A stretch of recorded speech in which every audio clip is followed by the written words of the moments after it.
que se edita una barbaridad. ¿Qué pasa?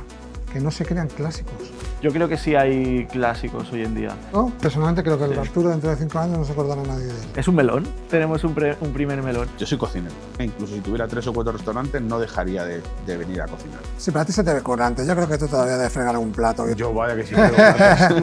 Viene una crisis en la que, desde mi perspectiva, es la más jodida que he pasado de todas, ¿no? Todos los restaurantes nos llamaban y nos decían, tío, corta la publicidad, tengo que hacer algo, tengo que sacar esto adelante, ¿cómo lo hago? Tengo un amigo que tiene un pub, le voy a decir que hacemos un evento que se va a llamar Sushi and Beats. Era como hacer un tapeo, pero de sushi, que al final es el concepto del sushi. ¿Cómo te adentras en el mundo de la comida japonesa? Estaba trabajando en el aeropuerto de Maletero, hice un curso de un FP de cocina. Durante el tiempo del FP de cocina me salió la oportunidad de ir a aprender sushi en Wasabi. Wasabi Blue estaba a punto de abrir. A través de uno que trabajaba allí, conocí al chef, a Raúl, y me dijo, oye, mira, estoy buscando un aprendiz, ¿te interesa?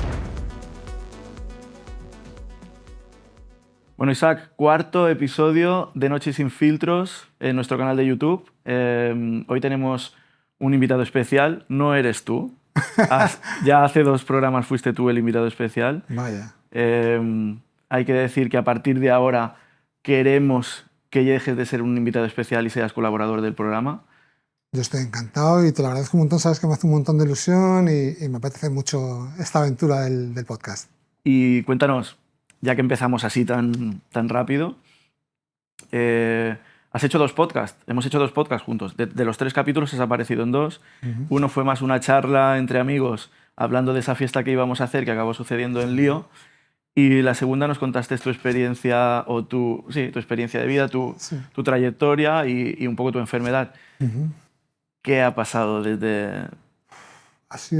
La verdad que eso ha sido abrumador. La respuesta que ha habido con el podcast del Parkinson ha sido una pasada. Me ha contactado gente de muchísimas partes del mundo, incluso sorprendentemente médicos. Médicos que residentes en Son Espases, que justamente Son Espases es donde me operaron. Y me operó Víctor González, que es un médico de ahí, ¿sabes? Y luego entre ellos se han puesto en contacto.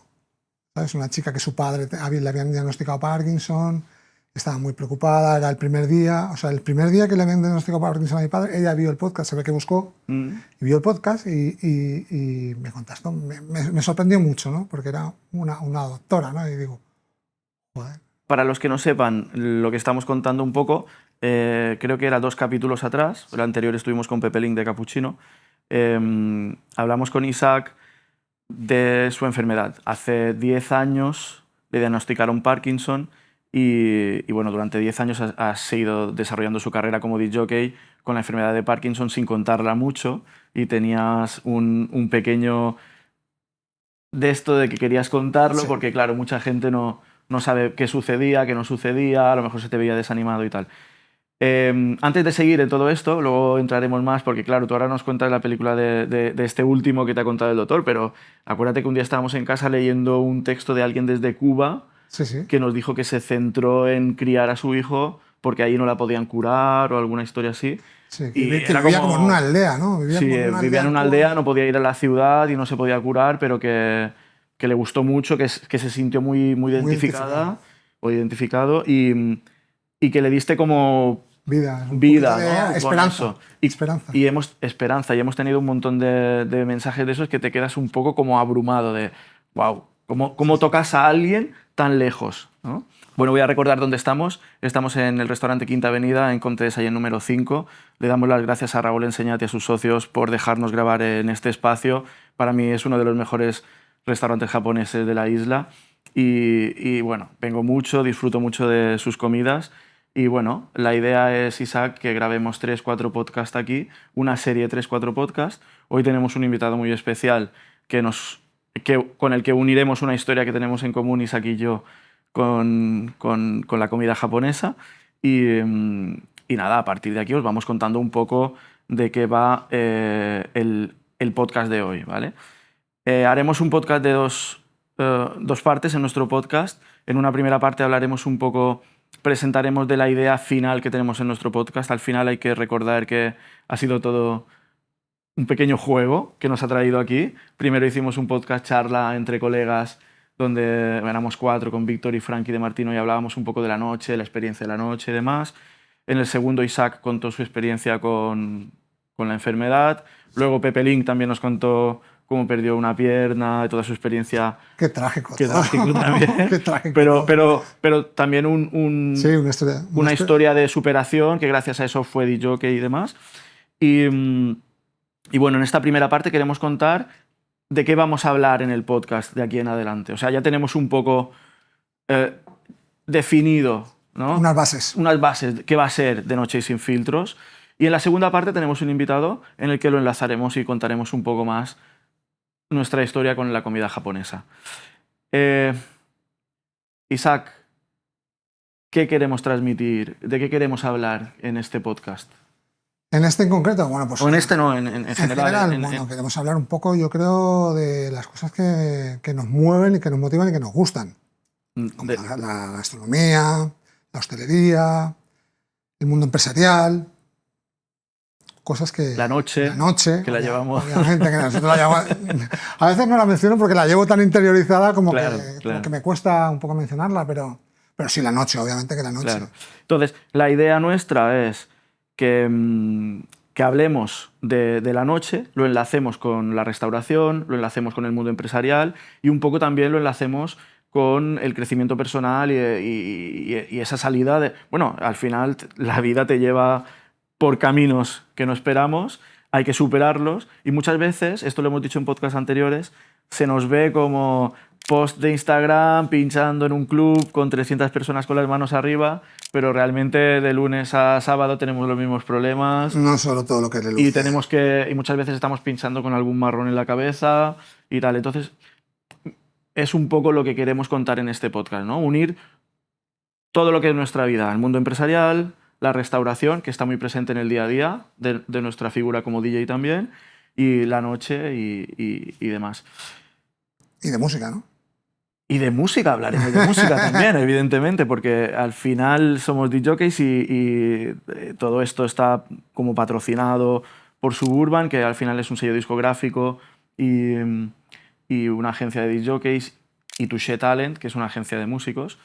Nos saldremos un poco de la electrónica, no queremos centrarnos tanto en la electrónica. Como veis, estamos hablando de vida personal, empresarial, música electrónica, pero también vamos a entrar en otros palos.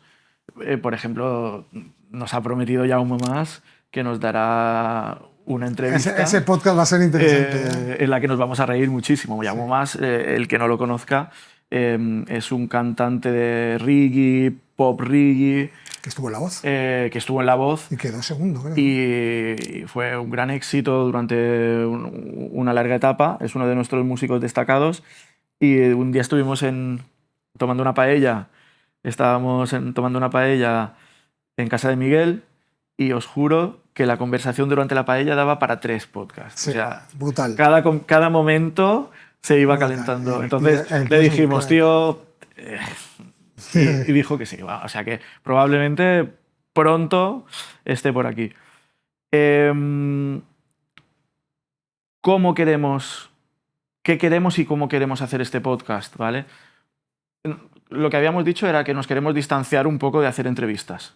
Mucha gente, así como a ti te ha comentado por tu experiencia en el podcast, mucha gente te ha hablado, a mí me ha entrado mucha gente y lo guay es que muchos me han dicho, oye, qué guay que contéis vuestra experiencia. Hay un cierto morbo en saber la vida del DJ, alguno me ha dicho. O sea, que mola, que la gente está interesada, pero lo que no me molaba es que todos me decían, qué guay las entrevistas que hacéis.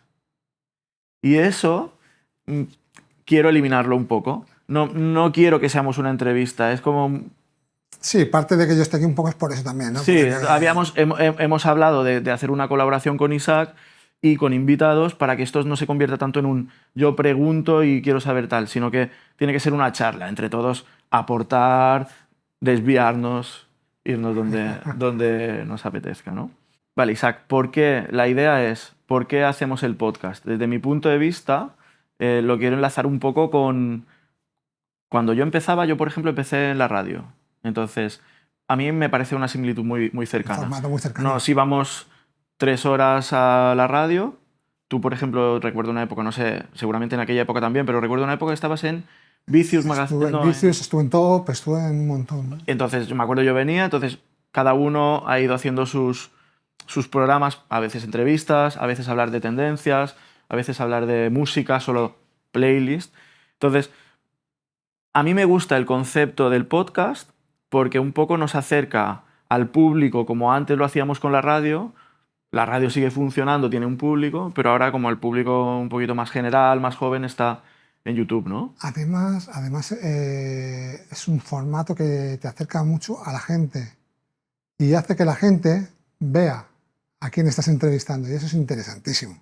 Este es el punto, creo yo, más importante, porque, por ejemplo, una de las cosas que yo vivo mucho, y a ti también te pasa, que mucha gente lo que hace, y esto lo hemos hablado durante años y años, la gente se inventa historias un poco, ¿no?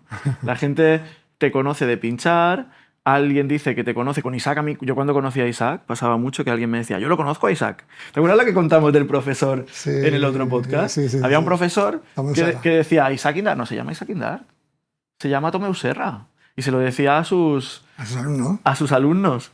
Y sus alumnos se creían que se llamaba Tomeu Serra. Y justamente uno de sus alumnos es quien no lleva las finanzas en la empresa. Entonces, Esto me ha pasado mucho a mí, de gente que se pensaba que Isaac Quintana era un nombre artístico. claro. Pero como esto, que esto parece una chorrada, también hay otros bulos, ¿no?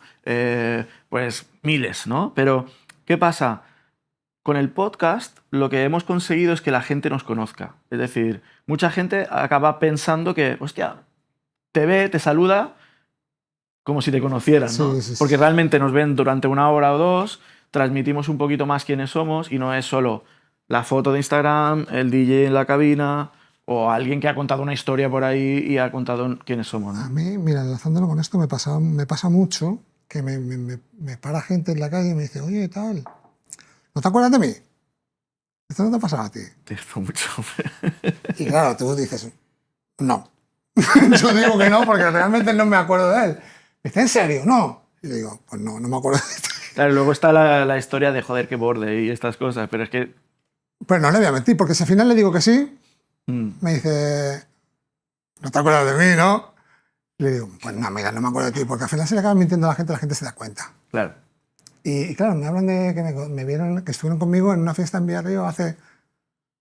Y para ellos es un recuerdo súper cercano, ¿sabes? Qué bueno lo de Villarrío, perdona que te interrumpa, justo ayer vi entrar un comentario de Villarrío y digo, hostia, este podcast es súper viejo, es de principio de verano, pero fíjate lo de YouTube, ¿no? Lo dejamos ahí, estuvimos hablando de Villarrío y esto es una cosa bastante interesante. Cuando hablamos de Villarrío, de repente nos entró un montón de gente que tú llevabas años desconectado de ellos y de repente empezaron en bombardeo a escribirnos, a seguirnos.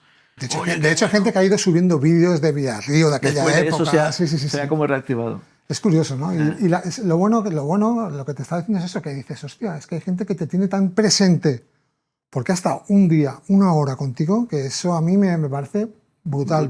Porque yo ni me acuerdo a veces. Me molesta no acordarme de gente, ¿sabes? Y es curiosísimo. Y el podcast te acerca un poco más a la gente. ¿Sabes? Es un formato genial, me parece brutal. Entonces, claro, una vez explicado lo que queremos hacer y un poco por qué lo hacemos, qué nos motiva a hacerlo, evidentemente es una manera de llegar al público y es una manera de contar un poco nuestro trabajo del día a día,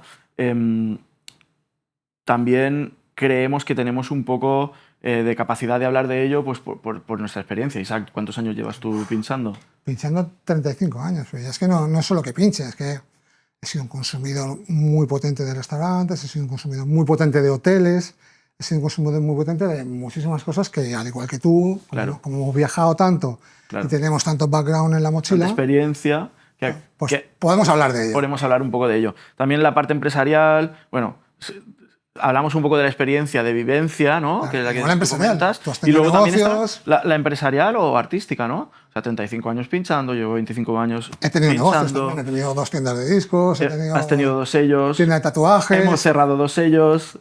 Hemos abierto otros sellos. hemos abierto otros sellos, Hemos fracasado, nos hemos arruinado. nos hemos vuelto a poner en una situación más o menos buena económicamente. Hemos vuelto a levantar un negocio. Ahora mismo, por ejemplo, Suburban va a cumplir 10 años. Bueno, Suburban tiene 18 años como concepto, empezó como fiesta, y va a cumplir 20 el 2026. Entonces, realmente... Y es una empresa desde hace 10. O sea, desde hace 10 es una SL. Entonces, tenemos un cierto background para poder hablar de todas estas cosas. También hay un objetivo con esto, ¿no?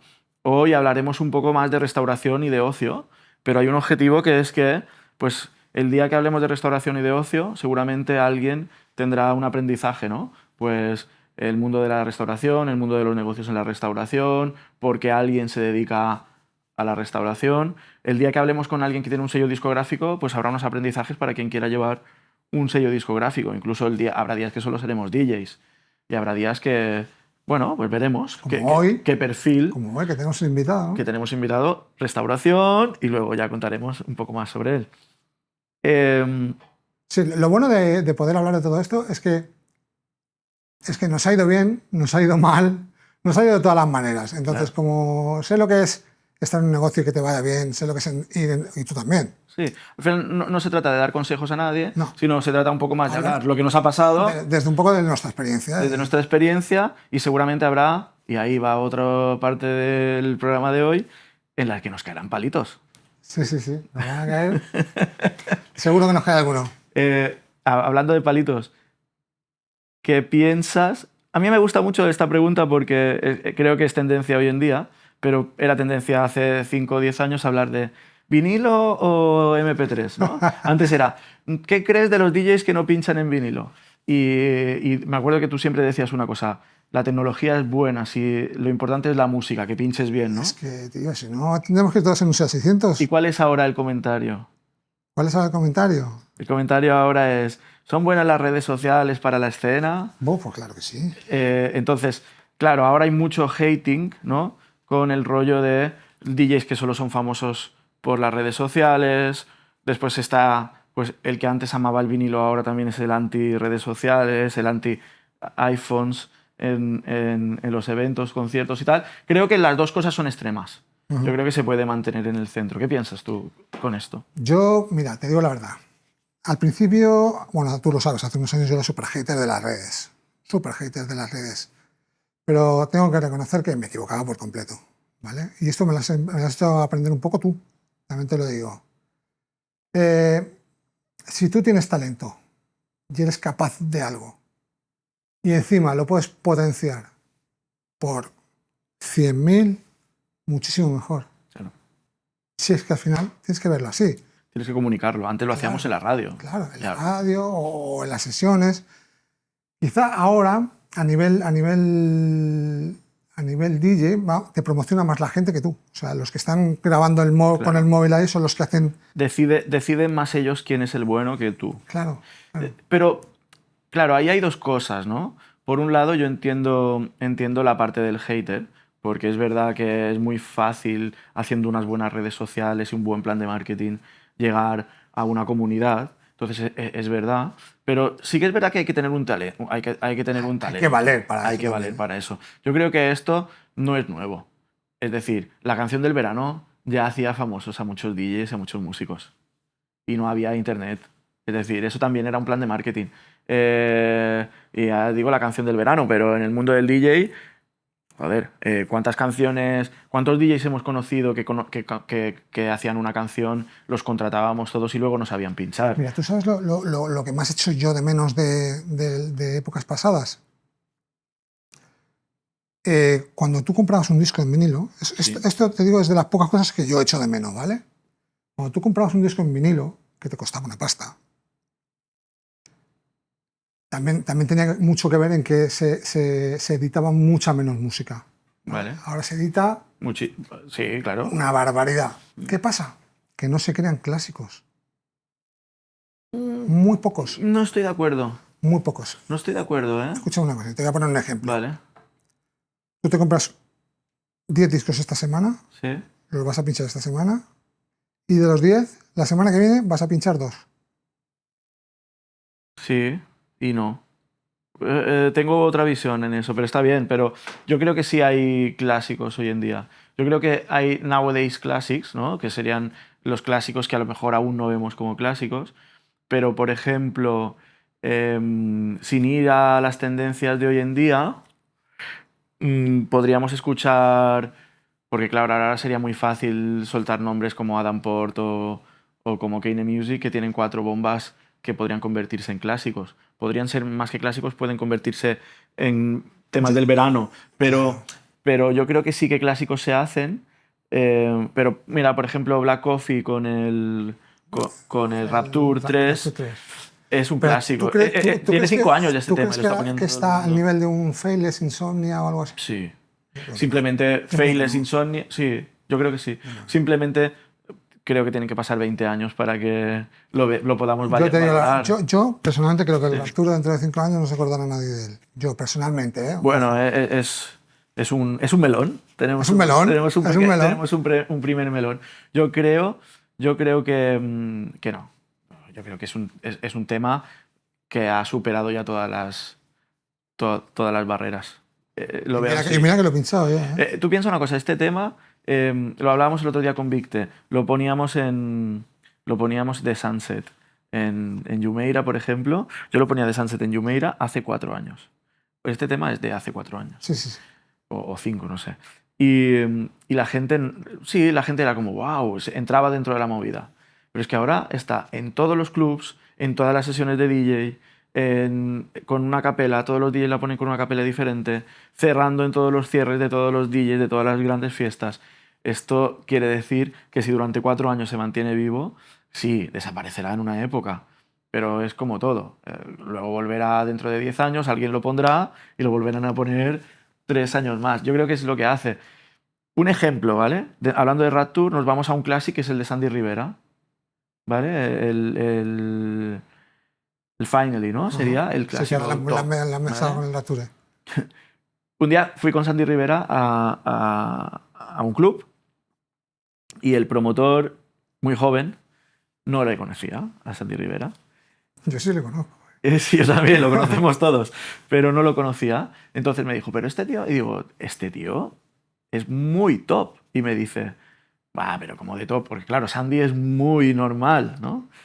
Y le digo, bueno, este tío tiene una canción que seguramente está viviendo de esa canción y está recibiendo fácil, podría decirte que 100, 200.000 euros al año solo por haberla escrito de publishing. ¿Qué va? Estás loco. Y le digo, sí, claro que sí. Y me dice, no, no puede ser. Y digo, mira, primero de todo, tiene 5 House Classics, que es lo que tú dices, ¿no? Tiene 5 House Classics. Y este del que tú me hablas, no solo es que tenga 5 House Classics, es que lo acaba de cantar Alicia Keys en Nueva York, en una presentación de tal. Por las nubes. ¡Boom! Entonces, da igual, esta canción siempre va a tal. Y Black Coffee, por ejemplo, la usa con Rapture. Pero es que Moshak, que estaba hace 2 semanas aquí, la usa con Oso Tal, le mete también la lírica de esta canción. Entonces, eso es un house classic, evidentemente. Pero tiene 25 años. ¿Cómo podemos valorar si Rapture será? No los tiene. Tiene 4 años. Quería finalizar una cosa. Vale. ¿Vale? Antes te comprabas un vinilo que era con lo que he empezado. Sí. Y ese vinilo te duraba 8 o 9 meses en la maleta. Sí. Y lo pinchabas, y lo pinchabas, y lo pinchabas, y lo pinchabas, y lo pinchabas. Y ahora, una MP3 te dura ¿cuánto? Claro. Sé honesto, ¿cuánto? Claro, cuando pasa un mes ya queda en las carpetas de meses anteriores. O a no ser que sea un tema que funciona mucho y que te funciona a ti personalmente. Es verdad que el próximo verano puede ser que ya no lo uses. Es verdad. Claro, entonces, y que quedan menos. Yo me refería a porcentajes. Siempre puede haber un Rapture, siempre puede haber un Move, Sí. siempre puede haber algo que... Cuidado con el Move, que puede haber mucho hater y mucho lover, ¿eh? Me da igual. Me da igual, es un disco que tiene ¿cuántas reproducciones? No lo sé, pero ha superado todos los números. Tiene más reproducciones que el Vogue de Madonna. Es un disco pop, totalmente. Eso sí. Pasamos, para terminar con el tema de las redes sociales, es verdad que nosotros le damos mucha importancia a las redes. Las cosas Hay como que son. dársela. Una de las cosas que he aprendido yo con cómo gestionar la empresa es que si no comunicas, si no comunicas lo que haces, mucha gente no sabe lo que haces. Ahora te voy a dar un ejemplo, ¿no? Los ingresos en ventas digitales nuestros se han disparado, tú sabes, este año se han duplicado del año pasado, pero es que el año pasado ya se duplicaron del anterior. Mientras que a lo mejor nos habíamos pasado 10 años en una línea creciente, pero ibas creciendo 2.000 euros de ingresos cada año, ¿vale? ¿Qué ha cambiado? Para mí han cambiado 2 cosas. Después del COVID ha habido un cambio con el tema de la digitalización, porque la gente, evidentemente ha sido peor para el vinilo, peor para los CDs y demás, pero también ha sido malo para la descarga de MP3. ¿Por qué? Porque durante el COVID la gente buscó mucho el streaming, que un poco el YouTube es streaming también. Y si os fijáis dónde está la potencia ahora, en Spotify y en YouTube. Hay mucho hating sobre el Spotify y demás en el mundo del DJ, yo lo entiendo, pero a la vez tenemos que entender que es una manera de comunicar. A nosotros como sello nos ha pasado que teníamos musicón durante años, vendíamos bien, en Traxsource, Beatport teníamos muy buenas ventas, pero en el momento en que, por ejemplo, Flavor Trip nos compró licencias para poner en su canal de YouTube, o algún DJ que ya ha puesto 2 canciones en YouTube, o por ejemplo Adam Port, que es un perfil de artista que está muy Instagram, ha pinchado 2 o 3 temas de Gurian Eider, se han disparado no solo las ventas, se han disparado Spotify, se ha disparado Instagram, y de repente ha empezado a entrarnos gente que nos ha dicho ¿qué musicón tenéis en el sello? Y dices, hace 10 años ahora, ¿no? de esto. Y están descubriendo música de hace 10 años de nuestro sello. ¿Qué pasa? En el mundo independiente, underground, si no te mueves, tú puedes hacer muy buena música, al igual que puedes hacerla muy mala, pero puedes hacer muy buena música y eso quedar en un cajón. Desastre. Porque lo que hablábamos antes, en música digital ahora se hace... Hay gente que saca discos cada semana 3. Sí, es que al final somos artistas. O sea, es que es como... Hay que comunicar. Claro, hay que comunicar. O sea, tú puedes ser un pintor excepcional, que si tu trabajo no llega a las galerías y no llega donde tiene que llegar, no te va a conocer nadie nunca. Claro. Entonces, a partir de aquí, ¿nosotros qué hacemos? Trabajamos mucho YouTube, trabajamos mucho en Spotify con las playlists y demás, trabajamos mucho en Instagram, porque al final es la ventana de que todo el mundo entre en Instagram. Y obvio, volviendo al punto y para cerrar este tema, obvio, entendemos que haya una gente que lo tiene muy fácil o que consigue unos objetivos muy fáciles gracias a las redes. Después hay gente que tiene un buen producto y por ser hater no consigue el objetivo. Puede haber un balance, ¿no? Al final me voy a remitir a un reel que escuché de Uner, que ya no se llama Uner ahora, no sé cómo se llama. Se cambió el nombre, en un momento dado se fue a Miami y se cambió el nombre, que decía... Tú puedes tener un viral, puedes tener un reel viral, ¿no? De repente eres DJ y de repente te ven 10 millones de personas y te empieza a contratar todo el mundo. Vale. Pero luego, cuando estés en la cabina, tienes que hacerlo bien. Es que es un talento. Claro, porque si estás pinchando ante 2.000 personas, ojo, puedes vaciar la pista. Obvio. Entonces, si consigues el viral y luego consigues que la pista te reaccione, bueno, pues... Bien por ti. O sea, yo llevo 25 años intentando producir, hacer un buen tema y tú lo has conseguido de otra manera. Bueno, a mí me dolerá más, a otro le dolerá menos o tal, pero es que el camino no es para todos el mismo. Ahí es donde... A mí es que no me dolería directamente. Pero bueno, pues estamos hablando un poco de lo que sucede un poco con las redes sociales. Es un poco el ego de los haters. Bueno, es un poco el momento que vivimos, sí. Esta semana, por ejemplo, con los cierres de Ibiza... Ha habido un montón de rollo, ¿no? Por ejemplo, ha salido un meme de Kane Music. Es gracioso, yo estuve en Pachá también en el principio de verano. El verano pasado Kane Music fue como la mejor fiesta del verano en Ibiza, en la playa. En Pachá ya fue la hostia también. Cerraron DC10 con Black Coffee y Pablo Fierro. Y este verano fuimos a verlos a Pachá. Y nos pasamos 2 horas que nos queríamos ir. O sea, estábamos así. La gente estaba así, subían el móvil... Y ya no puede bajar el brazo. Y estaban así. Esto es el hype que han llegado esta gente, ¿no? Llenan tanto que esto era la situación. Nosotros nos agobiamos, nos acabamos yendo atrás, por la entrada de Pachá, y nos quedamos en una barra. La verdad que lo disfruté porque estábamos con amigos, pero, claro, ya no vimos a los DJs, la música no llegaba como desde el fondo de la pista, claro, ya no fue tan guay. Ya hubo un poco de decir, uff, cabrones, ya veis... Ya se han pasado. Ya os habéis pasado, ¿no? Y es verdad que se están pasando. O sea, el hype es brutal, el punto al que llegan con las redes es brutal, y en el cierre ha pasado lo mismo. Y hay un vídeo cuando pone Black Coffee, voy a decir, Adam Port pone el Move, ves un tema súper tranquilito y ves una sala con... No sé cuánta gente debe haber ahí, 4, 5, 6.000. Así, todos así, pero tú los ves... que van así, es como una marea, van así, con el agua y el móvil así, y claro, no pueden ni bajar ni tal. Y ha habido un poco de hating. Y ha habido incluso sellos underground que lo han usado para hacer promoción Kine Music es esto, nosotros somos esto. Y la gente bailando. Entonces, bueno, entiendo la broma. Eso es hating puro y duro. O sea, Puro y duro, pero con Black Coffee pasa lo mismo. Tú te vas ya al les High, gustaría, ya les gustaría. tú te vas al High Ibiza. Yo, por ejemplo, no he ido al High Ibiza porque siempre me han dicho esto y es como, escucha, yo quiero ver a los artistas, quiero disfrutar y estar con espacio. Escucha una cosa, pero es que siempre pasa lo mismo. O sea, si tú te vas a una sala y tienes espacio, joder, estaba vacío. Y si vas y está llena, joder, es que estaba súper lleno. Sí, el comentario siempre estará. Bueno, Isaac, la primera parte yo creo que al final nos ha costado. Hemos estado ahí Tendremos que un poco- hacer un podcast cada día para que la intro la podamos hacer un poco mejor. Ahora toca presentar a Raúl Enseñat, que es el chef y Uno de los dos chefs. uno de los dos chefs socio. y socio de Quinta Avenida. Raúl nos enseñará una receta y nos contará un poco sobre los platos que se pueden comer en Quinta Avenida. Y en unos minutitos lo tenemos aquí con nosotros y hablaremos un poquito de comida japonesa, restauración, negocios, Ñam, ñam. música, que seguro que también le gusta mucho. Y nada, Ñam, ñam, os ñam, dejamos con Raúl Enseñat. Así hacemos el nigiri de anguila con aguacate de Quinta Avenida. Cogemos el arroz fresco de todos los días, está mezclado con vinagre y azúcar y va con anguila asada a la barbacoa. El arroz hay que hacerlo cada día. Eso sí que tiene que ser muy fresco del día porque ahí está la clave de la calidad. Entonces le ponemos la anguila, una lámina fina de aguacate, un cinturón de alga nori, ¿vale? Volvemos a repetir.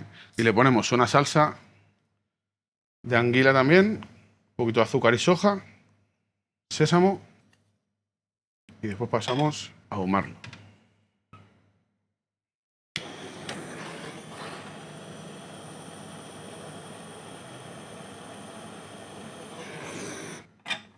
Lo dejamos 15 segundos, si no queda demasiado potente el sabor de humo. Y después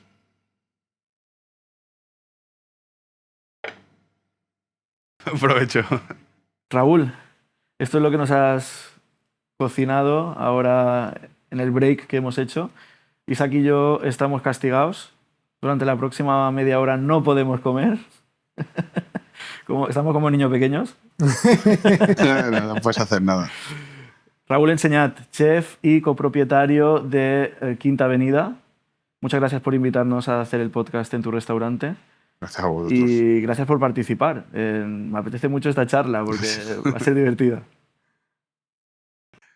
Sí, no, gracias a vosotros por compartir conmigo esta oportunidad y decirme, bueno, mira, ¿qué te parece si hacemos esto? Me pareció buena idea, un poco nervioso al principio, pero es normal, ¿no? Claro, es normal, claro. Raúl, ¿cómo entras en el mundo de la comida japonesa? Eres chef, sushiman, chef. Digo chef porque para mí Quinta Avenida es uno de los pocos restaurantes que tiene buenos platos calientes y diferentes platos que no solo es sushi. Por tanto, te separa un poco también del solo el sushiman. Pero ¿cómo te adentras en el mundo de la comida japonesa?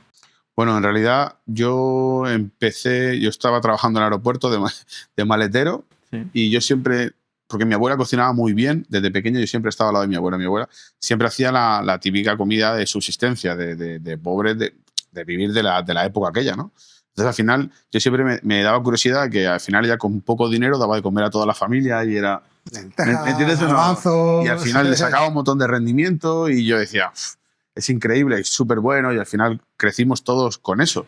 Es el primer ejemplo empresarial. La abuela dando de comer a toda la familia con poco Claro, dinero. y los recursos limitados. Sí, O sea que al final...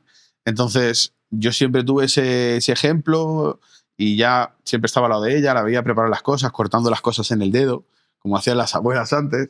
No usaban una tabla, sino que la cortaban así. Entonces, al final, me enganchó por ahí. Entonces, yo, bueno, estaba trabajando en el aeropuerto de Maletero, hice un curso de un FP de cocina y durante el tiempo del FP de cocina me salió la oportunidad de ir a aprender sushi en Wasabi. Wasabi Blue estaba a punto de abrir y a través de uno que trabajaba allí conocí al chef, a Raúl, y me dijo, oye, mira, estoy buscando un aprendiz, ¿te interesa? Yo no tenía ni idea, no había comido sushi en mi vida. Ah, bueno. O sea, te estoy hablando de 2007, o sea, no tenía ni idea. Y aún estaba empezando el curso, o sea, tampoco tenía ni idea de cocina, cero. O sea, ni un cuchillo sabía coger. Bueno, pero eras echado para adelante. Sí, ya ahí estaba yo trabajando, estudiando y haciendo horas en Wasabi de aprendiz. O sea, imagínate, una locura, pero era joven y ahí... ¿Qué te hacían hacer en esos primeros? Al principio el arroz... Aparte de lavar los platos. No, sí, bueno, platos. El arroz, al final, porque al final la base del sushi, a mi criterio, a mi punto de vista, es el arroz. El arroz y lavarlo y la parte de la calidad del arroz, el proceso. Entonces, al final... bueno, hacer el arroz, después un poquito de mise en place, tocar el pescado hasta que tú empiezas a tocar pescado, ya pasa un tiempo, pero bueno, verdura, tal, empezar a hacer los maquis o los rollitos poco a poco. Poco a poco, adentrándote en las cosas más difíciles, algunas pero ensaladas sí. Y tal. Qué bien. Y pronto en Wasabi empiezas a ser... desarrollas allí tu trabajo. Empecé a trabajar allí. Trabajando ya ahí, ¿no? Claro, empecé trabajando allí. Después, enseguida ya me dieron un puesto allí, dejé de trabajar en el aeropuerto, seguí mi formación, terminé el grado medio, hice un grado superior, siempre compaginándolo con el trabajo y nada, después seguí trabajando allí hasta que me sale en 2014, me sale la oportunidad de ir al FUM, una estrella Michelin, me llama el chef y me dice, oye Raúl, quiero contar contigo para la partida frío, ya que tu experiencia con la cocina japonesa y todo el producto en frío, si te interesa venir, claro, era una oportunidad que yo no podía rechazar. No. Porque al final, ya sabes, es un salto exponencial. La cabeza te hace, ¿sabes? No, dejas de trabajar lo que trabajas todos los días y empiezas nuevas técnicas, nuevos ritmos, todo. Era otra historia. Y Raúl, digo una cosa, ¿cuál es tu plato japonés favorito? A ver. Yo te puedo decir el mío. Dime. A mí, y hemos hablado antes, me gusta muchísimo el katsudon. El katsudon es una maravilla total. Me flipa. ¿Cuál es el tuyo? El ramen. Pero el ¿Cuál? ramen... ¿Cuál? El tonkotsu.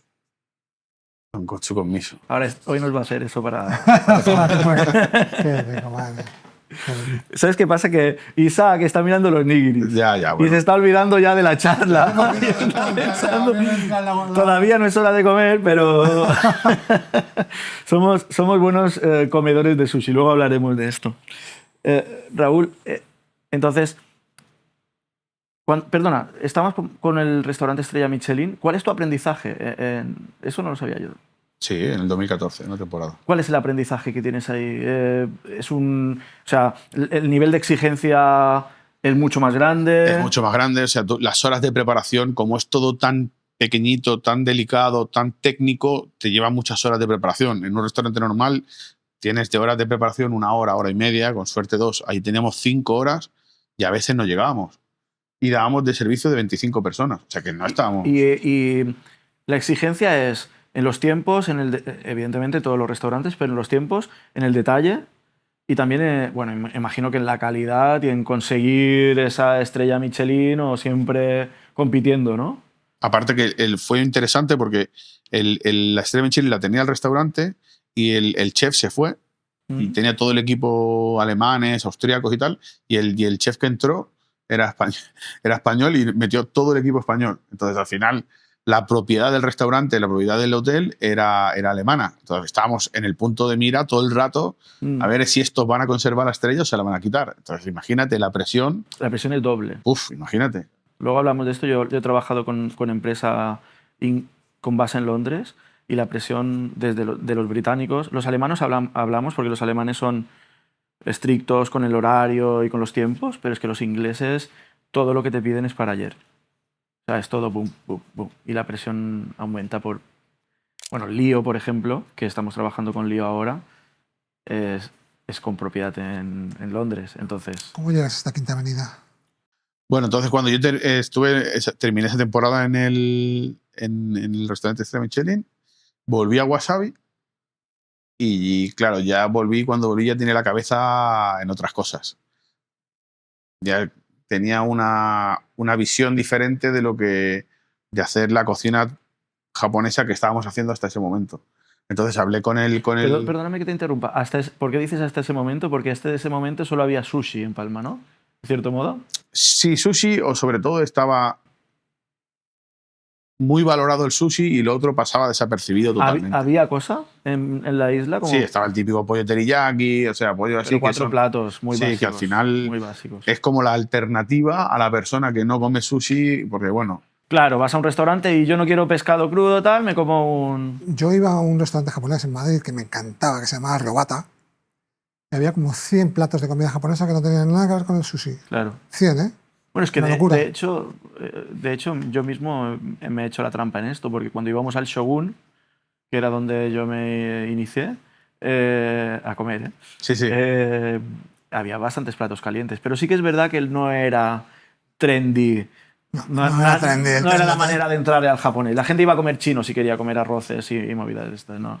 Es verdad. Perdona, te dejamos. No, bueno, entonces al final le hicimos un proyecto con mi compañero, con mi socio Guillermo, compañero también, que al final él viene de una escuela japonesa en Chile muy tradicional, de maestros japoneses, que al final, porque hay mucha cultura japonesa en Chile, entonces al final él traía toda la tradición y yo venía del Estrella Michelin con toda la cabeza llena de ideas, llena de conceptos, llena de técnicas, que al final juntamos, como yo siempre le he dicho, innovación con tradición. Y digo, yo un poco el comentario con él, ¿no? Siempre le digo, no, al final esto puede ser una mezcla explosiva, ¿no?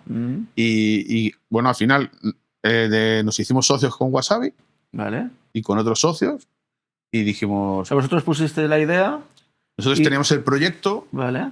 Y después se lo planteamos a Raúl, que es uno de la propiedad de Wasabi, y él nos dijo, bueno, vamos a hacer un negocio, nosotros tres, ¿sí? Pero que al final se fue haciendo grande. Claro, inversión. Amigos de tal, no, yo quiero, no. Claro, que nos conocían de toda la vida. Habíamos trabajado juntos en Wasabi un montón de años, Guillermo y yo, y entonces conocidos de Raúl, de la sociedad, querían, no, yo quiero ser socio, yo me quiero meter. Al final se hizo grande y dijimos, no podemos hacer un restaurantito de 20 personas, como ha hecho uno de 100.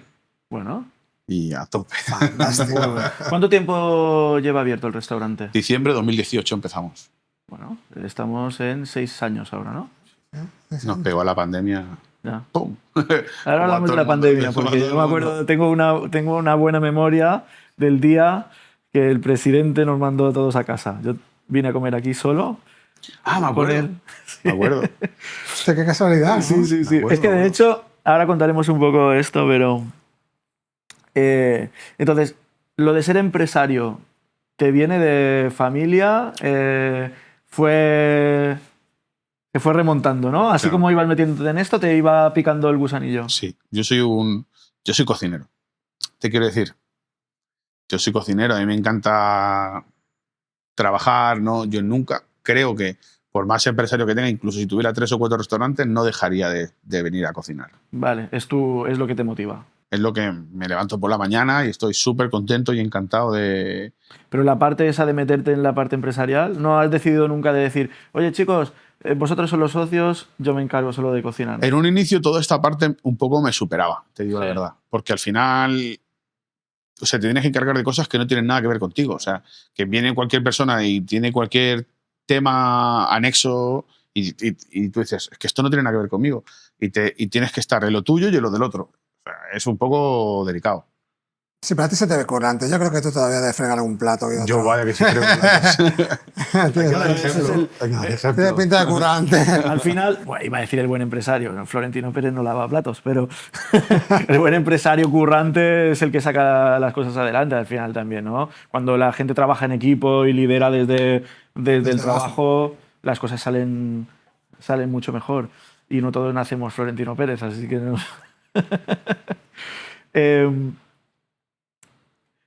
Bueno, contábamos ahora esto de la pandemia. O sea, abristeis en 2018. La pandemia fue... 20. 19, finales de 19. Bueno, diciembre de 19, finales creo. de 19. Yo había venido a Quinta Avenida una vez, en una de estas crisis que teníamos, creo que con Puro. Estábamos ahí, ¿vale? Crisis, Peter, Valeria, yo, estábamos ahí en esa crisis de salida de Puro, se estaba creando tal. Y en una de esas crisis que hubo en una reunión tensa, me acuerdo que Peter dijo, necesito cenar bien y beberme una buena botella de vino. Y estuvimos aquí cenando. Estuvimos en esa mesa, además. Y ese día fue el día que lo conocí. y el restaurante, ¿no? Y bueno, yo desde entonces había venido 4 veces o 3, no lo sé. Bueno, sí, no lo sé, 3 veces a lo mejor había venido, no había venido más. Y esa mañana veníamos una semana con mucha movida en la oficina, teníamos a Joan trabajando con nosotros y Joan estaba siempre, Sebas, ¿has visto lo de la pandemia esta? Nos van a cerrar. Y yo, venga, esto va a pasar. Y te juro que yo me pasaba la semana diciendo, Joan, no me cuentes rollos, sigue vendiendo, olvídate que no vamos a cerrar, que esto es la negatividad de las noticias, yo decía. La negatividad de las noticias. Y el viernes... Creo que todos estuvimos un poco así. Todos éramos un poco así, ¿eh? ¿no? Totalmente. Y de repente, ese viernes por la mañana, era viernes, ¿eh? No recuerdo si era viernes o jueves, viernes, da igual, 14 de marzo o algo así. Oh, así era, sí. Sale el presidente a decir, oye, nos vamos a quedar en casita todos un par de semanas, y así como aparece esa noticia, se hizo por la tarde y el día siguiente como se hizo la noticia, me llaman de Puro Beach, Sebas, para todo el trabajo que estés haciendo, para las facturas, cóbrame medio mes, todo el mundo así. O sea, todos los clientes, todos, toc, toc, toc, toc, cayéndose. Yo me acuerdo que me fui a la oficina andando y estaba Javi Cascales, tú no estabas, estaba Javi Cascales, Pat, bueno, el equipo que tenía, claro, porque el equipo luego, a mí, tuve que despedirlo o algunos se buscaron otro trabajo. Fue deprimente ese día en la oficina, o sea, llorando todo, despidiendo gente. Claro, a ver, vamos a aguantar, pero realmente no había que aguantar. Llevábamos 5 o 6 meses montando todo el verano y la temporada de verano teníamos a lo mejor 3.000 actuaciones montadas, se nos estaba cancelando todo. Todo el dinero invertido en esos 4 o 5 meses en personal y tal, se estaba yendo a la mierda. Y bueno, yo asumí todas las conversaciones difíciles que tuve esa mañana con empleados, clientes, tal, y acabé sentado delante del chef y él tiene un menú muy bueno a mediodía. Y yo dije, tío, dame la carta. Y me hinché. Y él, oye, ¿te gusta el sushi no tal? Y me explicaba, ¿no? No sé si te acuerdas. Bueno, Y el nigiri se hace así y tal. Y yo pensaba, sí, a mí me gusta mucho el sushi. Yo, claro, no le conté nada de toda la trayectoria con el sushi, ¿no? Y nada, ahí nos conocimos. Claro, luego nos cerraron tal y vine al cabo de 2 años o algo así. Y tú me dice, te conozco, ¿no? Tal. Y digo, sí, yo estuve aquí y tal. Y ahí enlazamos una conversación ya más que nos conectó un poquito más. Pero imagínate la pandemia donde nos dejó, ¿eh? Tocadísimos. Es curioso lo pequeña que es la isla, ¿eh? Porque es que justamente esa época que trabajabas en el aeropuerto, trabajabas con mi hermano. Con tu hermano. Es curioso, ¿eh? Muy curioso. Que yo después, claro, que yo trabajaba, éramos capataces los dos y él un día me dice, no, yo soy el hermano de Isaac Indar. Dije, ah, sí. Y el otro día él me digo, yo he visto los podcasts y tal. Y le digo, al final todo se junta. Digo, Claro. Es que esta isla es muy pequeña. Muy pequeña. Isaac, cuéntale un poco cómo haces sushi tú. Esta es una broma que tenemos. ¿Sabes que hay una leyenda urbana por ahí que dice que yo cocino bien sushi? Es que se ha quedado en leyenda urbana. Lo que pasa es que a mí me gusta cocinar sushi, pero me da mucha pereza. Y lo hago bien, y claro, la gente que ha probado el sushi que hago le gusta mucho, pero lo he hecho muy pocas veces. Claro. Entonces es como la leyenda está de, hostia, esa para cocinar sushi. ¿Sabes? Como... Mira, yo me acuerdo una vez estábamos en Ibiza, y esto nos estábamos conociendo hace 25 años, ¿eh? Estábamos en Ibiza con César. ¿Te acuerdas de aquella anécdota? Sí, sí, sí.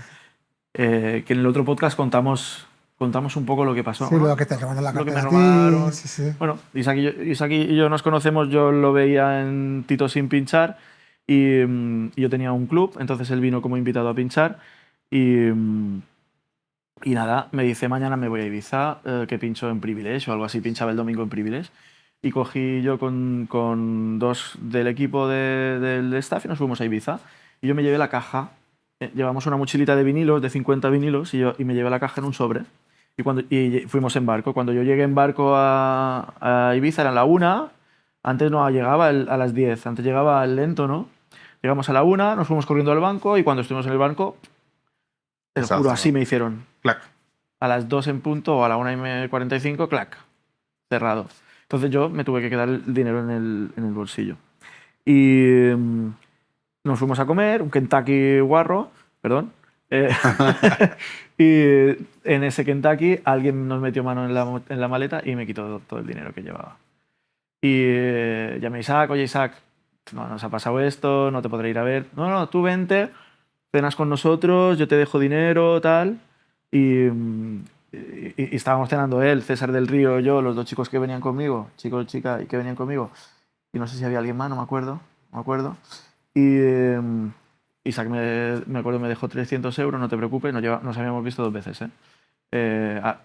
O había venido a pinchar a mi bar o aún no había venido, no me acuerdo.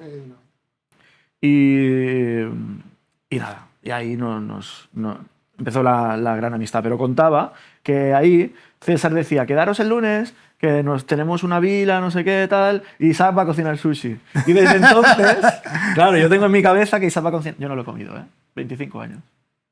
Pues que hacer sushi en casa es un rollo. Sebas, es un rollo. Yo lo he intentado un par de veces y ya te digo yo. Mucha pereza.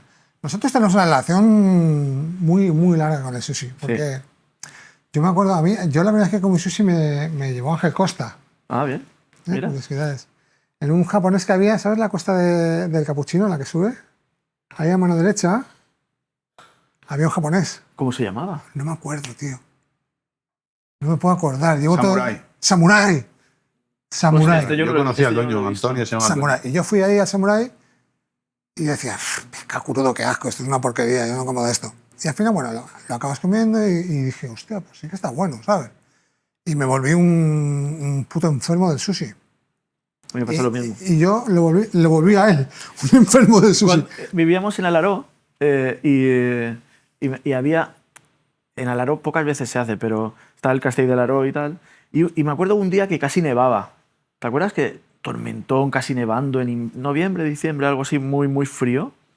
Y dijimos, hostia, vámonos al Castell de Alaró y nos comimos un arroz brut allá arriba, tal. Qué maravilla. Y yo pensé, ¡buah, caracoles! ¿Sabes? Caracoles, ¡buah, qué buenos! Yo pensé en eso. Ahora me estoy acordando de esto. Yo pensé, ¡qué buenos! Y ¡buah, qué asco! Así, hablando así, además, ¿no? Es que hay mucha gente que... No es que no me gusten, no es que no me gusten. O sea, yo me puedo comer un caracol. De hecho, la anécdota que te va a contar él habla sobre eso. Sí. Pero no es algo que me apasione. Pues, claro, qué asco, tal. Y habíamos probado de ir un día a un japonés. Y yo, al Shogun. Y yo ese día estuve medio frustrado porque me acabé comiendo, no sé si un katsudon o algo así. Porque, claro, yo no como pescado, no comía pescado hasta que comí sushi, ¿vale? Para que entiendas un poco, ¿no? Entonces, a mí no me gustaba el pescado, me enfadé un poco con ellos, íbamos en pandilla, tío, tenemos que ir a comer sushi, a mí no me gusta el pescado, sois unos cabrones, tal. Y cuando fuimos ahí le dije, tío, ¿cómo que no te gustan los caracoles? Entonces yo le metí un poco de presión. Y si me como un caracol, tú comes sushi. Tanto, ¿no? Lo comiste, ¿no? Y yo me comí el caracol. Claro. Me hizo comer un boe de esos así gigantes. Con toda la caca. Es una tortuga. Y luego él tuvo que probar el sushi. Ya. Y desde entonces igual. O sea, bueno, a mí tampoco me gustaba el sushi al principio cuando lo... Pero es que igual yo pienso... Claro, son muchos años haciéndolo y que el sushi es una cosa, creo yo, que cuando lo pruebas ya de una edad adulto, tiene un proceso. O sea, al principio te gusta, pero porque es medio fresquito y tal, pero a medida que comes más te va gustando más y llega un momento... Es que he tenido mucho... Mi madre no comía nada de pescado crudo, pero y ahora está encantadísima y come cualquier cosa. Cuñadas mías igual. O sea, al final es pero un poco adaptarse, ¿no? Fíjate lo que te decía yo, por ejemplo, desde mi punto de vista, yo he comido mucho sushi, luego hablaremos de eso. Por suerte, he tenido suerte de caer en sitios donde hay mucho sushi. Con mis padres nunca tuve la oportunidad, bueno, nunca he tenido la oportunidad de llevarlos a restaurantes hasta que vine aquí con ellos el día de mi cumpleaños el año pasado. Porque a lo mejor yo lo comentaba en mi casa y mi padre decía, ¡buah! Comer yo pescado crudo. O mi madre, esto les impactaba. Y, por ejemplo, el hecho de que aquí tengáis otra carta, los platos calientes y tal... Muy bien. Buah, mi padre flipó. O sea, y con eso se atrevieron a comerse 2 nigiris. Es que aquí más o menos el 30% de la carta es sushi. O sea, al final tenemos un montón de alternativas. Y eso es lo que te quería decir, ¿no? Que a mí, y el otro día lo hablábamos con Raiko que estábamos aquí, si te fijas, el grupito que venimos a cenar, no pedimos casi sushi. Tú siempre pides sashimi. Sashimi porque me gusta mucho el pescado directamente, pero crudo. Pero pedimos platos hechos porque ya hay tanta oferta de sushi, hay tantos restaurantes de sushi que buscas algo un poquito diferente. Un poquito diferente. Sebas, nosotros tenemos una anécdota buena con el sushi. A ver. ¿Te acuerdas en Taiwán? Ah, mira, sí. Claro, eso fue lo que es que me Taiwán acabó, dio para mucho. Eso es lo que me acabó de hacer adicto a mí, porque claro, todavía no había comido mucho, pero íbamos mucho al Shogun y íbamos mucho al Sushi Club. ¿Sí? Que ahí... Además, íbamos, vamos a nombrarlo, pero íbamos con Moyá, el que era el portero del Mallorca en aquella época, muy amigo mío, Miguel Ángel. Y Miguel Ángel acaba de debutar en primera. Somos amigos desde la infancia, o sea, nacimos en el mismo edificio. Y comemos mucho, tanto Miguel Ángel como yo, como Isaac. Y en Sushi Club había una oferta que era, no me acuerdo, pero... ¿Sushi libre? Sushi libre, pero 27 euros come lo que quieras, o 37 euros come lo que quieras, o algo así. Y dijisteis, con nosotros a perdían. explotar el buffet. Con nosotros perdían siempre. Claro, venían bandejas de 100 piezas, prepara otra. Y nos miraban como diciendo... ¿En serio? Venía la segunda, prepara otra. Pero es que además nos conocía Rubén, Sí, que era Rubén. Y el socio aquel dubito, que no me acuerdo cómo se llamaba. Bueno, nos conocían y tal, nos trataban de puta madre. Pero sí que es verdad que hubo un día que no estaba ni Rubén ni el socio. Entonces nos miraron un poco de qué vais, Claro, cuando ¿no? pedimos la tercera bandeja era como... ¿Sabes? No. Pero tres bandejas entre... Nos íbamos de ahí que no podíamos... Ibais en plan campeón. Éramos unos campeones. También las piezas eran diferentes. Eran más pequeñitas. Ya. Y ahí teníamos esos restaurantes y Isaac tuvo una oferta para irse a pinchar a Taiwán. Y no quería irse solo. Y nos fuimos... Dije, no, vente conmigo. Hostia, no, pero...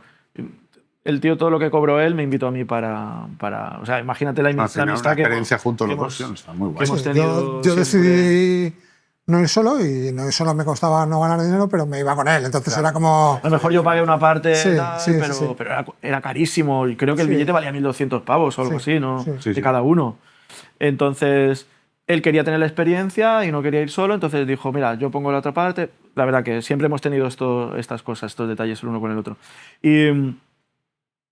Y nos fuimos a Taiwán. ¿Y qué hacíamos? Nada, una semana, comprar tecnología y probar restaurantes japoneses. Claro, porque decíamos, ¿qué vamos a comer en Taiwán? Arroz, comida china. Comimos un día una bola con cacahuetes. Sí, está muy bueno. Sí. De hecho, el chico que me llevó a pinchar ahí, el chinito. Sí, ¿cómo se llamaba? No me acuerdo. No me acuerdo cómo se llamaba. Él le dijimos, a ver, llévanos a comer a un restaurante típico chino, que no sé, porque no se bebía, ¿te acuerdas? O sea, No se bebía. O sea, los restaurantes tradicionales taiwaneses, no sé si los chinos. Tuvimos que salir a un 24 horas fuera a coger, que tampoco había Coca-Cola y movidas, había como leche de coco, movidas así. Y a coger algo como refresco. Y él nos explicó que tradicionalmente cuando tú comes... Cuando comes. No puedes beber. Ya.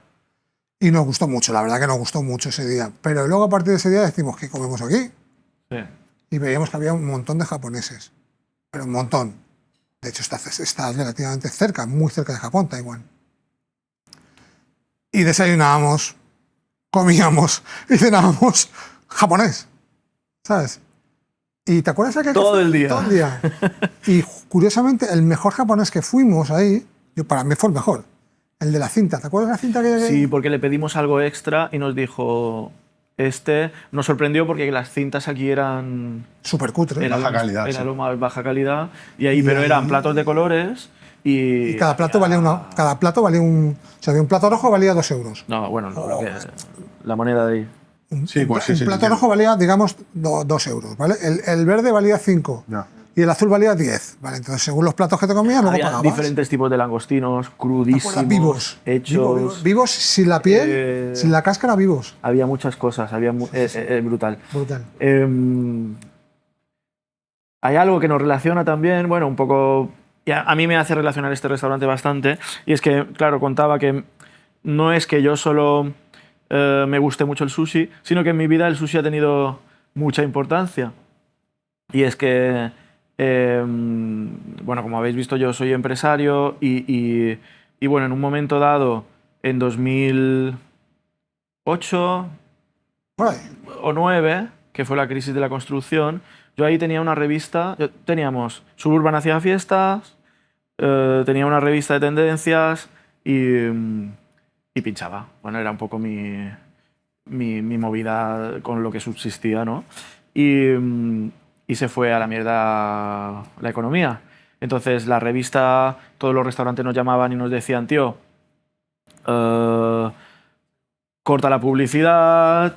Bueno, mismo que con el COVID. Sí, sí, ya me imagino. O sea, la experiencia ya tal. Entonces, vino una crisis en la que, desde mi perspectiva, es la más jodida que he pasado de todas, ¿no? Entonces, ¿qué pasó? Me quedé sin poder desarrollar la revista, perdimos un montón de pasta con la revista. Yo ya venía de perder dinero yo había tenido un bar en 2000, en el año 2000. En el año 2000 en Camp Picafort, donde lo tuve abierto 2 años y hice un agujero grande, entonces yo ya tenía una deuda que me iba Estabas arrastrando ya. Sí. las fiestas, pasamos de tener fiestas súper llenas a tener nada. Incluso me acuerdo que el grupo Cursac en aquel momento cambió un poco las reglas y empezó a quitar todos los DJs de música electrónica y empezó a crear, ¿te acuerdas? El que faltaba y clubs así de música comercial, pachangueo. Entonces, o sea, nos estaban dando hostias de por todos lados. Yo a lo mejor tenía 10, 15 bolos de 150 pavos, que en aquella época ya estaba guay tener esto. Era como mi mejor momento, tenía 26, 27 años. Y vas a tener 1, 2, o sea, no llegabas. Y mi padre se dedica a la construcción, entonces yo siempre había trabajado con mi padre en la construcción y siempre hubo la oportunidad de volver con tu padre a la construcción. Hombre, está claro. Pero no, porque la crisis era de la construcción, entonces también mi padre tenía crisis. Entonces, en ese momento fue cuando lo vi más jodido. Le dije, hostia, arrastro una deuda, no tengo trabajo, mi padre no me puede ayudar. Lo vi jodido a mal. Y de hecho llegamos a un punto, me acuerdo con Ángel Costa, en casa, a hacernos un arroz a la cubana con 2 huevos que teníamos, unas salchichas, un arroz y compartirlo con Pepe Arcade los 3. En plan, wow, ¿dónde hemos llegado? De que nos falta pasta para comer, ¿no? Nos vimos así. Y ahí se me ocurrió que dije, tío, tengo que hacer algo. Y yo le doy mucho a la cabeza. Que tengo que hacer algo, tengo que sacar esto adelante. ¿Cómo lo hago? ¿Cómo lo hago? ¿Cómo lo hago? ¿Cómo lo hago? Y como a mí me había molado la idea del sushi y yo ya lo había probado en casa y estaba cocinando para mí, me lo hacía para mí, en ese momento de crisis ya no ibas tanto a gastarte los 200 pavos de sushi, ¿sabes? Entonces dije, ya está. Tengo un amigo que tiene un pub, le voy a decir que hacemos un evento que se va a llamar Sushi and Beats. Un pub no, era un beach club, era Jordi, en Maremar, que él también se arruinó ahí. Él acaba de hacer un beach club, le explotó la crisis y ¿os acordáis que estaban los de ETA también dando vueltas? Que hubo una bomba en Capuchino, bueno, en Capuchino no, en el restaurante este de pasta Del Portichol. del Portichol. Entonces le explotó todo a él también, ¿no? Entonces, ahí lo que nos inventamos es una marca que se llamaba Sushi and Beats, ¿vale? Y consistía en que hacíamos como tapitas de sushi. Solo había 2 restaurantes, Shogun y el Anaíta también estaba. Anaíta, sí. Y el sushi Club también. Top Sushi estaba también. No me acuerdo yo de esa época, no. Ahí empezaban a ver el Hokkaido, empezaban a ver algún japonés que ya empezaba a montar, Sí. o sea, o chinos que empezaban a montar sus tal, ¿no? Entonces, yo dije, bueno, pues me monto 1000 piezas, ¿vale? Que 1000 piezas, 1000 son horas de trabajo. piezas y me voy al sitio A la y discoteca, hacemos. ¿no? Y en ese caso, claro, me he liado un poco porque en ese caso él tenía la cocina. Yo me saqué el carnet de manipulador de alimentos, como yo era autónomo, todo bien. Entonces yo me metía en la cocina, apagábamos los hornos de las pizzas y todo, y ese día era Sushi and Beats. Y sus cocineras me ayudaban con la mise en place y tal, y yo pues me ponía a montar rolls y demás, cortaba, pum, pum, pum, pum. ¡Buah! El primer servicio, 1 hora de retraso, claro, me quería matar, claro, yo era improvisado, pero con el rollo le cogimos el rollo y nos pegamos un año un año haciendo Sushi and Beats. Me llegué a sacar 1.500 euritos todos los meses haciendo Sushi and Beats. Llegamos a un punto que teníamos un pub de Benisalem, un pub en Algaida, otro aquí y tal. Y me llamaban los pubs, incluso en Palma, por ejemplo, Juanan del Amarre, lo hacíamos en el Amarre. Me llamaban y me decían, oye, tío, para que venga gente prontito, hacemos una tapita. Era como hacer un tapeo, pero de sushi, que al final es el concepto del sushi. Sí. Y durante un año, año y medio, estuve haciendo eso. Y sobreviví con eso. Justo en 2011, 12, ¿sí? Justo en 2012, tengo la oportunidad de irme a trabajar con Puro Beach. Y en ese momento me acuerdo que fui a la reunión a las 5 de la tarde y le dije a Peter Esteve, que era el director de Puro Beach, le dije, que tengo que ir a hacer sushi. Ah, también hace sushi, se partía el culo él. Y claro, él se lo tomó como, lo vamos a contratar de DJ y dice que es de sushi, no lo entendía. Y si le contratamos de sushi man, y digo, no, yo soy DJ. Y nada, yo me fui a hacer sushi y tal. Y nada, acabé firmando con Puro Beach y me fui a vivir a Montenegro con ellos. Y ahí lo dejé lo dejé un poco aparte. Y me acuerdo que el día de la opening, en Montenegro no encontrábamos un cocinero que sabía hacer sushi. Entonces yo me curré 3.000 piezas para todos los invitados para el finger Sí, food. para la apertura. O sea, que imagínate, yo tengo esa trayectoria y o sea, que me gusta mucho el sushi. En un momento me lo hice para subsistir. Para subsistir. No, primero me lo hice para mí, para cocinar, y aprendí para mí, y luego me lo hice para subsistir. Y lo gracioso de todo esto es que una vez pasó toda esta época de Puro Beach y demás, y pasa la época del COVID y tal, durante el COVID tuve una oferta, que conociste a Valeria el otro día aquí, que estuve cenando con ella, de irme a Dubái a ser el director artístico de Zuma Restaurants. Y Zuma Restaurants, ahora nos contarás tú también, que lo conoces bien, pues es uno de los mejores restaurantes del mundo de comida japonesa. Y durante 2 años, gracias a ser director artístico de Zuma Restaurants, pues bueno, pues he viajado, no lo sé, pero 25 ciudades de todo el mundo o un par más, en las que he comido sushi, pero por un tubo. Yeah. ¿Tú estuviste en uno de ellos, no? No, en 2. Yo estuve en Zuma en Bangkok. ¿Sí? Y en Londres. Y en Londres estuve en Roca también, que es de la misma casa. Es la misma casa. En Bangkok. Tienen Oblix, Roca y Zuma. Son los 3 restaurantes. Oblix es el pirulí que hay ahí en Londres, arriba del todo hay un restaurante, y este es el más high class que tienen. Luego el Roca es el de día a día de oficina, están las zonas de oficinas, y Zuma es el que es un poquito más fiesta. Y también el concepto es como un poquito, lo uno con Quinta Avenida. Para mí Quinta Avenida es el único que se parece a Zuma en la isla, porque une los 3 conceptos, ¿no? Comida robatayaki, que es la barbacoa, comida caliente, platos calientes, el sushi, comida fría, tal, y las ensaladas, ¿no? Tener un poquito un toque Nikkei, un poco comida canalla, un poco esto lo tenéis vosotros, lo esto en vuestro caso, sí. Esto nos da la libertad también de poder, ¿sabes? Un poco... Esto me sorprendió, porque la primera vez que comí aquí, a mí me recordó a Miami. Te digo por qué.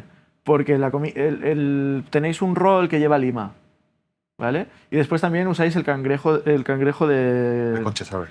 De concha blanda, ¿no? Entonces, esto yo no lo había visto nunca en ningún lado, más que en Miami. Y la primera vez que comí aquí, yo decía, hostia, me recuerda a cuando estuvimos en Miami.